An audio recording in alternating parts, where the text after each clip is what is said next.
stroke, John? Oh, no, there was. I remember all of the day. I didn't feel ill, but I felt something strange. I just felt tired that day. Wiltshire, lovely day, right? And then lovely day, and then headache, you know? A week before, I'd felt my brain was going wrong and I didn't know why. I wasn't able to make decisions properly and I thought I was just going mad. I thought I was having a breakdown, but it culminated in a stroke. May went into Salisbury Hospital to have the artery in her neck cleaned out, and it was 250 to 1 chance that she could end up with a stroke. They said, everything all right, you go home tomorrow. And I had that was it. I didn't do any more after that. It didn't last several hours, it only lasted a few seconds, if that. And the damage it done is massive, really. So 2 seconds messed up a lifetime, basically. That's how it feels. Or it felt at the time. It's getting better now. Life is coming back, slowly but surely.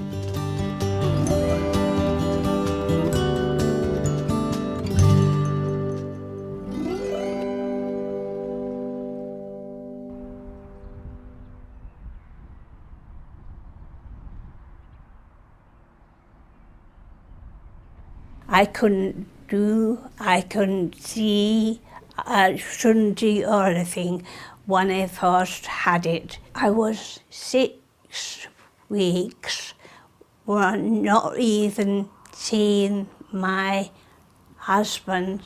I just could not understand what was going on around me. My vision was double vision. You see like 2 nurses, 2 doctors, 2 doors, 2 windows. I got 4 feet. It's really strange. I can remember being in hospital thinking, oh well, a few months' time I should be back to normal. I really thought I was going to go back to work the next day.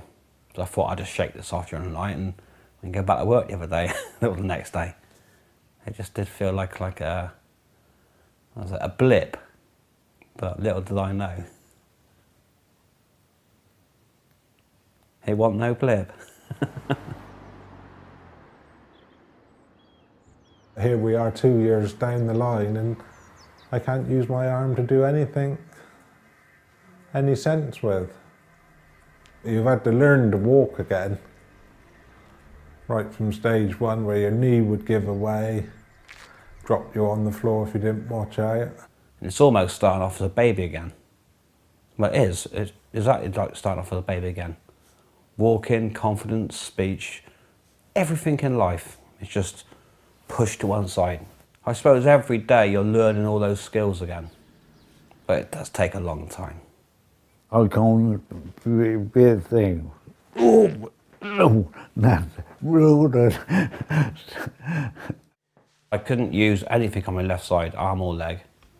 Not at all. I couldn't even move a thumb.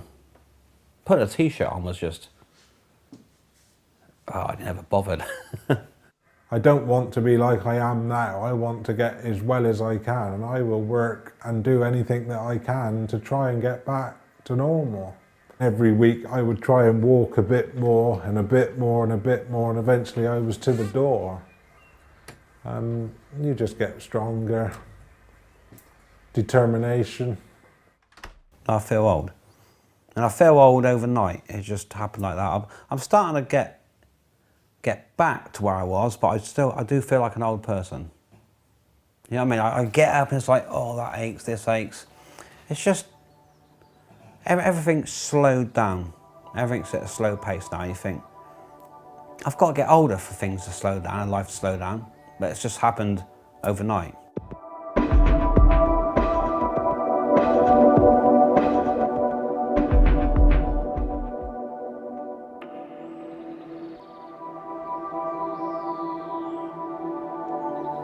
So when you first had the stroke, could you speak at all? No, well, no, you know. Just No. Gobbledygook, wasn't it? No. No. You know. But now, speaking nicely, really.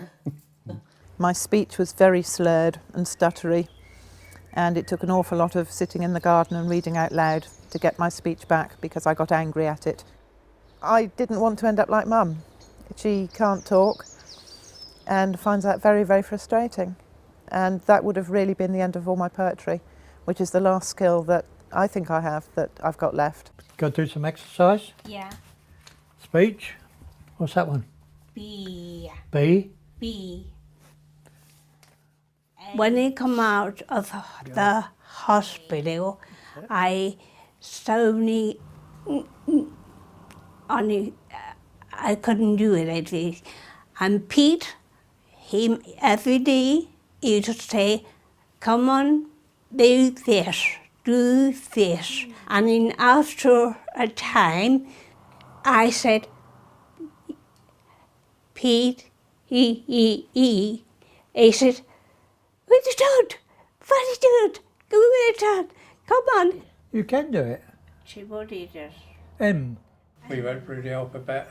Once we got the alphabet right, we went on to words. Small words, 3-letter words. And then she went for a bad patch where she was swearing all the time. Which was, as I said to the doctor at the time, and he said, that's the bad part of her brain trying to come out. I used to say, Pete, I'm sorry, I didn't mean that. I would lose words, and I still do, or come out with the wrong word. I might say jelly instead of telly, or I might say denigrate instead of designate. But it can completely change the meaning of your sentence, and some people I would notice were getting really cross with what I said to them when I thought I was just talking normally. Do you know what it says? But Yes. You can't get it out. Out. Some of them I go to the shops to bring things, you know. Hard. But getting there slowly, you know. One day. Don't you hope, don't you? You Hope. Yes, hope. I told all my friends they were not to ring the house. I didn't like the sound of the telephone, noises were too loud, and no way was I going to speak to anybody who knew me with that stutter and the drawn out words, because everything took longer to get from here to here. It was a real battle to bring the words down from the head to the mouth. People really want to speak for her, and they shouldn't. May would never learn to talk if people keep speaking for her. If she wants a cup of tea, I'll sit here until she says tea. Because you can't speak 100%, they're thinking maybe you're not understanding 100%, but that's not the case. I do say sometimes, he does understand what you're on about, he does understand you.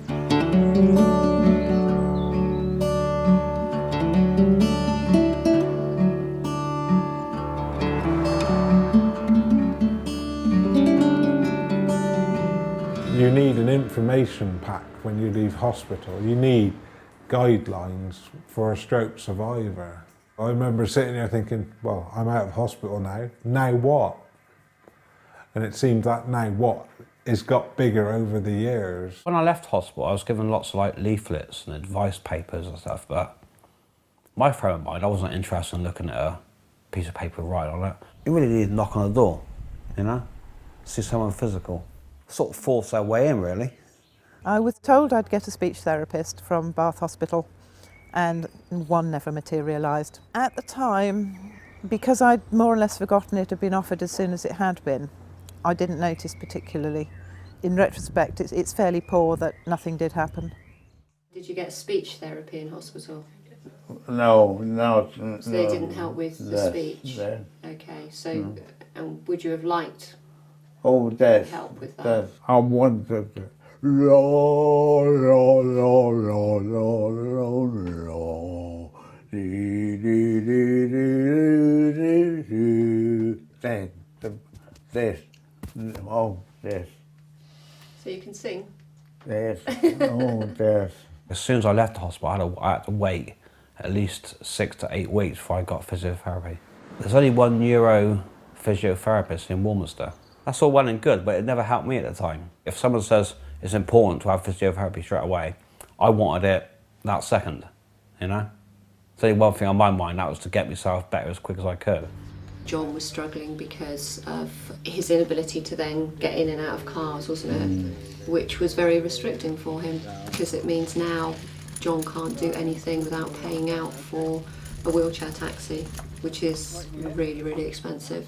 That's why the physio is so important, because if John had more, maybe he wouldn't be in the position now where he can't actually transfer.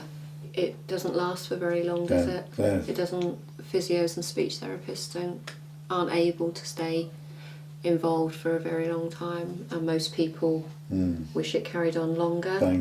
But it's limited resources. But very frustrating. Bye, goodbye. I understand that they have to move on, and there's new stroke patients every day and people with broken bones and stuff like that. But you do become close with them, and you wait for them to come and wait for them to do their work. I sometimes feel, come back and see me now and just guide me a little bit more. Like, I could go to the gym more often, I could go swimming more often. It's all those things that would help me out in the long run, especially swimming. Yeah, but with the income I can't finance that sort of thing. I mean, because the gym, you'd want to go there, say, 3 or 4 times a week. And what is it, £4 or £5 a session? Anybody in the situation that I am, I would highly recommend the gym.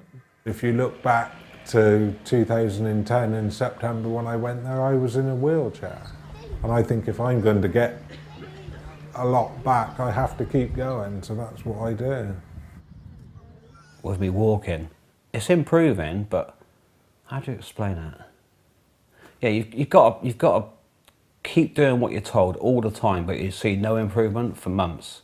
And all of a sudden, you've put in, say, 30 hours work for half a second benefit improvement, but you seem to put in so much work to get so little back, and it's an ongoing thing all the time. It's like a lifetime recovery now. If you want to get better, if you want to, as long as you answer, you think, I've got to do it, I'm going to do it, and you do it.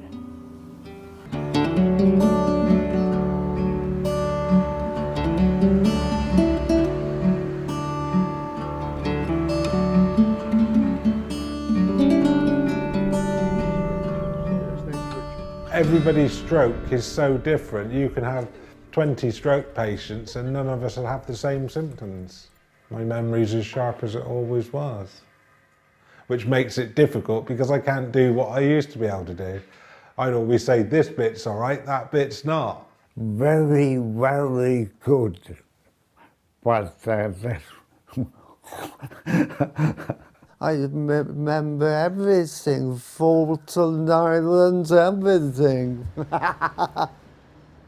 Navy knife, oh, funny but sad, you know, fighting and theatre sites. It does bother me that my memory's so poor, and I work from diaries and calendars and notebooks all the time. I asked if I could go to the memory clinic, but I didn't really manage to get any help there. I don't understand numbers. That's something that happened with the stroke. I've tried to pay for shopping with far less than they've asked me for. I don't have money worries because I don't really understand money anymore. I do become tired, this is the problem.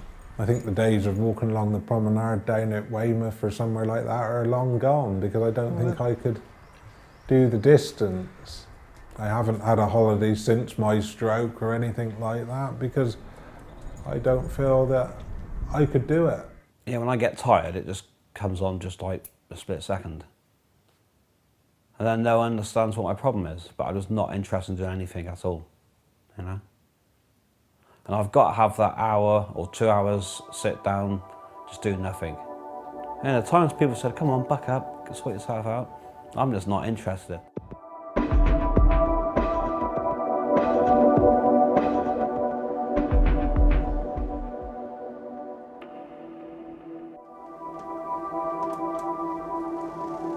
When I first had it, I didn't like going out, and I didn't like people looking at me.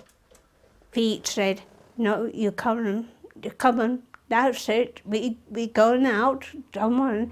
And I said, "Well, I could do tonight." I became quite introverted. I didn't want to go out and do things. I didn't want to meet new people because when you have a problem speaking, it really kicks back on you, and you're suddenly very aware that speech is half of what you are to somebody else, especially if they're a stranger. Absolutely hated the wheelchair. You find yourself being spun around, and it was finding where there was drop curves. Sometimes we would go up a path and, oh no, we can't go that way, we can't get down. I used to be frightened just to go out to the front path and walk down a path. Do you know what I mean? Or be pushed down the path in a wheelchair. It used to terrify me. Just did not want to see the outside world. But now I can't get enough of it. I was a truck driver and I'd driven throughout Europe, and, you know, give me a name and a place and a map and off I go. But some days I used to think about my car, oh, I got to drive to Trowbridge this afternoon. One day I got on a bus, and the minute I showed me card and got me ticket, the bus driver pulled away. Well, I nearly fell down in the alleyway of the bus. That sets you back a little bit. There's all the what ifs, and if you're on your own, it just becomes easier to stay where you are. Wiltshire's very rural, so that can be the case quite a lot. There's a lot of, you know, very lovely villages, but they're bringing their own problems, you know, when it comes to the isolation.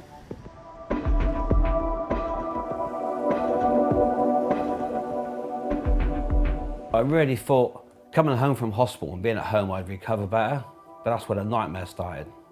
Just looking at four walls all day. All I would do is get up, come downstairs.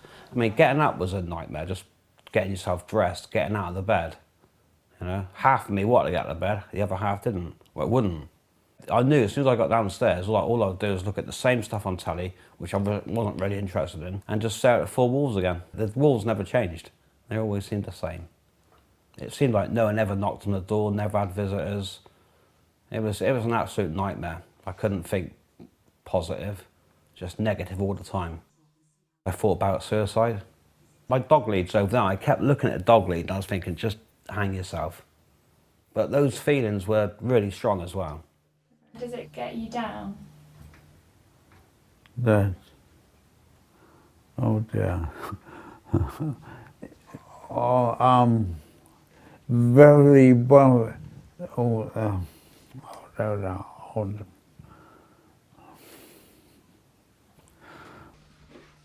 Is everything quite difficult, John? Yes. So everything can be quite frustrating. Oh, yes. Yeah. And you used to like gardening, didn't you? Oh, yes. You used to do a lot of gardening. What a bloody.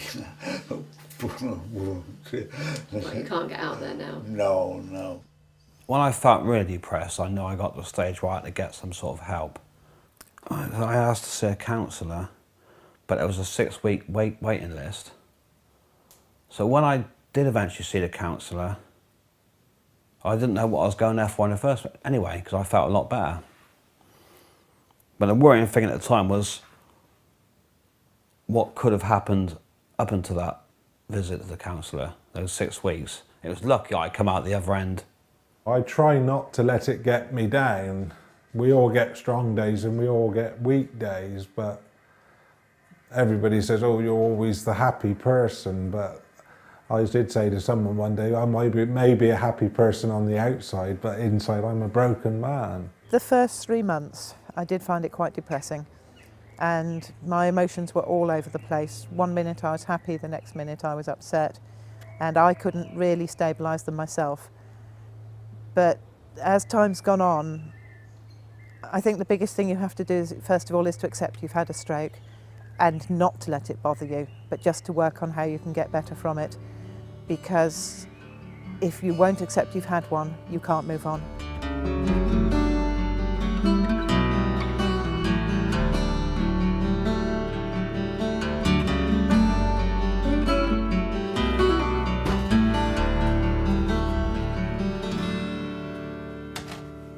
You had the stroke in the September, and I think it was only the following May, I think you got married. I think Vera thought that he would get a lot better.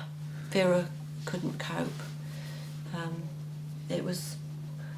think it was just more like mother and son, wasn't it? Relationship. And, but they both, it was amicable, wasn't it? And understood. Spending time with your family, your children and your grandchildren, does that make a big difference? I don't know, but we don't see them.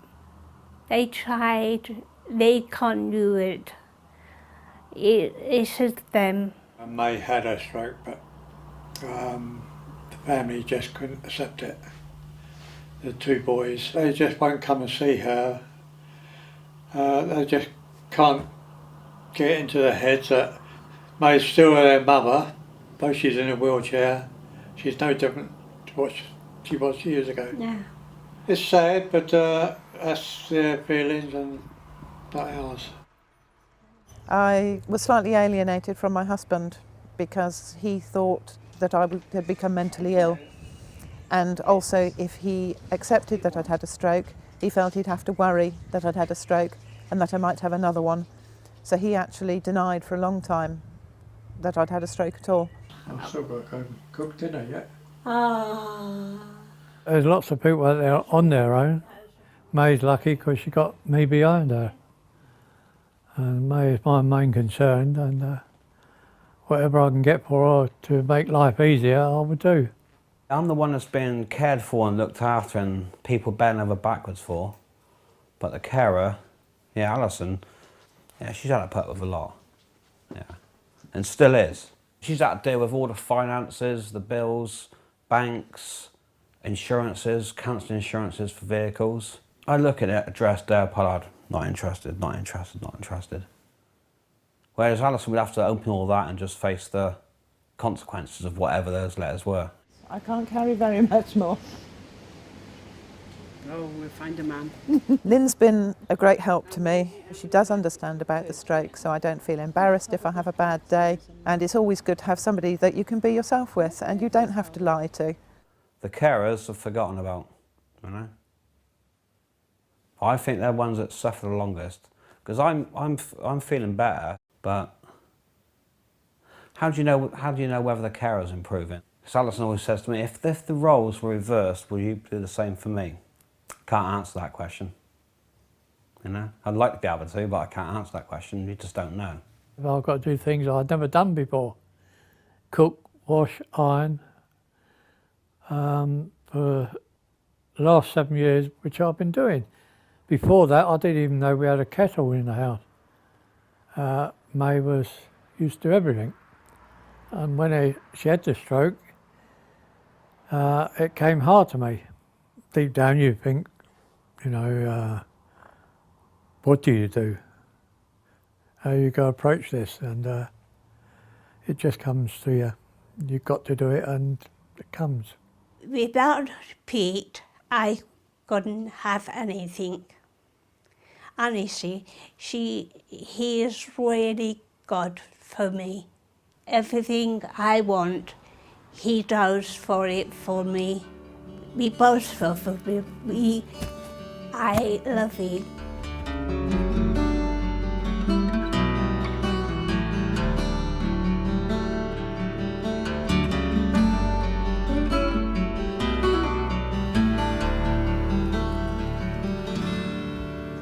Previously, John had regular carers coming in. With the recent changes and the care provider changing, it means that he's now lost all of those regular carers. Just when we come to here. Issues around personal care are difficult enough as it is, but to start having different people coming in to see you all the time, one, it's just not very good from a dignity perspective, but also in John's case, he can't voice what he wants done or how he wants it done. They got 1, 2, all these different ones. I don't know who's going to do today and who's going to do tonight. You know, that is not good. So do you have a number of different carers? Oh dear, oh dear, oh dear, no, there's Dawn, this very lovely one. No, So Dawn is your that's favourite carer? Oh dear. Okay. Oh. And you still see Dawn? No. Oh, she's the one that's gone? No. Oh, right. Oh dear. And when they send a young girl in to give mate a wash, or any elderly person, they don't want it. They want someone middle-aged or older.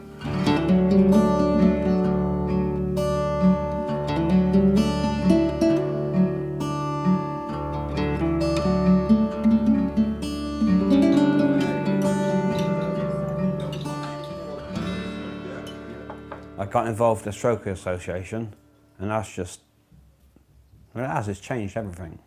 It's quite surprising, really. And the first day trip was to Bowood Gardens, and there was probably 15 blokes all walking around looking at the bluebells and the rhododendrons, and we all thought they were unbelievable.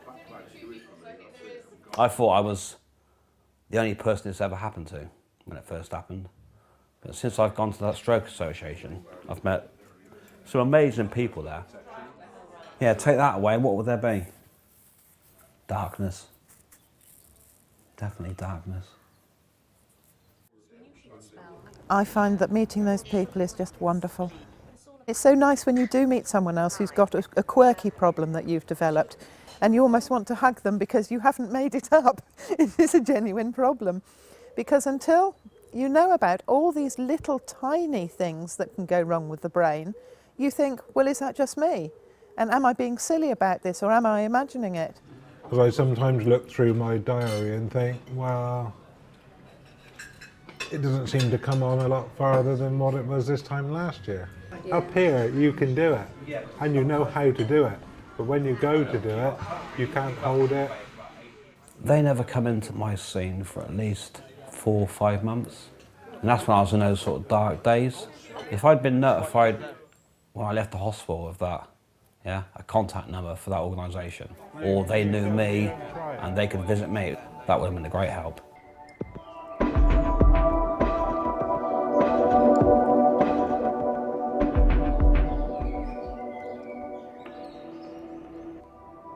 Can I get that man a box of your scan gloves, please? Medium. Medium, yeah. Anything else with that? As you got better, you have gradually come back to work, sort of, helping, and it's helped you a lot by coming in, hasn't it? Yeah. Thank you, Deb. That's fine, too, mate. See you later. Okay, all right, thank you. Okay, See cheers. ya. Bye. See you, mate. Coming in, hello, Tim, chatting away, and, compliments, and, feel fine, Some of the time sad, but sometimes cats and doves coming in and chatting away, Although I want to be well enough to go back to work, I know I couldn't hold down a job. I might get a job, I might pass the interview, but I just couldn't do it. I literally could not do it. And I don't honestly know what I'm going to do. They say retrain. Retrain for what? I've only got one hand. It makes life difficult. They say, well, go and help an old person go shopping. Hang on a minute, I struggle with shopping. It seems to be people that are pointing you in this direction don't understand your difficulties. The Job Centre Plus reckoned that I was fit for work last April and I should return to work immediately. What, as a lorry driver? My appeal went to court in October, where I was found unfit for work. For somebody that's 49 years of age and never been into a courtroom, it was a completely horrible experience. I've literally only just had my assessment done. I found it very, very stressful. I couldn't think of any of the right things to say. The assessor kept asking me, what did I do? And I told him that I read and I wrote, and then he said, and what else do you do? So I told him about the swimming and the physio, and then he said, well, what else do you do? What do you do with your day? In his eyes, I do so little, but in my day, it fills my entire day. That he didn't understand himself, that I can't do anymore.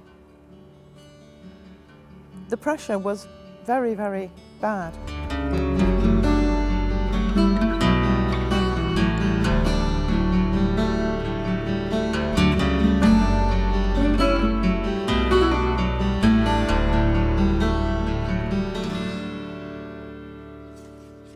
I know what I miss most, playing football with my son. Yeah, being able to sort of be more active with the kids, that's what I miss most. So at the time that you had your stroke, you still had a pilot's licence, didn't you? That's lovely. Yes.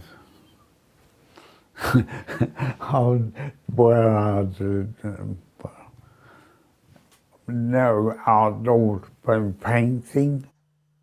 I used to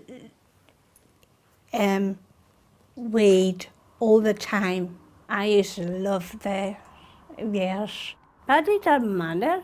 I know that I'm never going to be the same, but what I thought, I must be happy about it. When I was sat here in August 2010, I had two choices. I could do it, make a go of it, or I could have sat there and not made a go of it. But I think my determination and trying to remain positive is getting me through this. Look, that's a joke. Okay, yes, that's how I'm getting better. After a long time, I'll help you. Yes. There's one thing with May, she's never lost her sense of humour. She won't let any of this beat her. She will fight everything. I laugh at life now. I just don't take it so seriously, which is probably part of the problem, taking everything so seriously. I've just started riding my push bike recently. I walked up Mount Snowdon, which I never thought I'd ever do anything like that again. Took me 5 hours, but I got to the top. So I've got targets. I think I am happy with life. It's very different to the life I used to have. I've had to learn a lot of patience, and I've had to learn, I hate this word, to pace myself. I get great enjoyment out of things, and some things I think that I would have missed before, I get more enjoyment out of now. The pace of life has changed and life has changed, but it just means I have to look at it in a different way.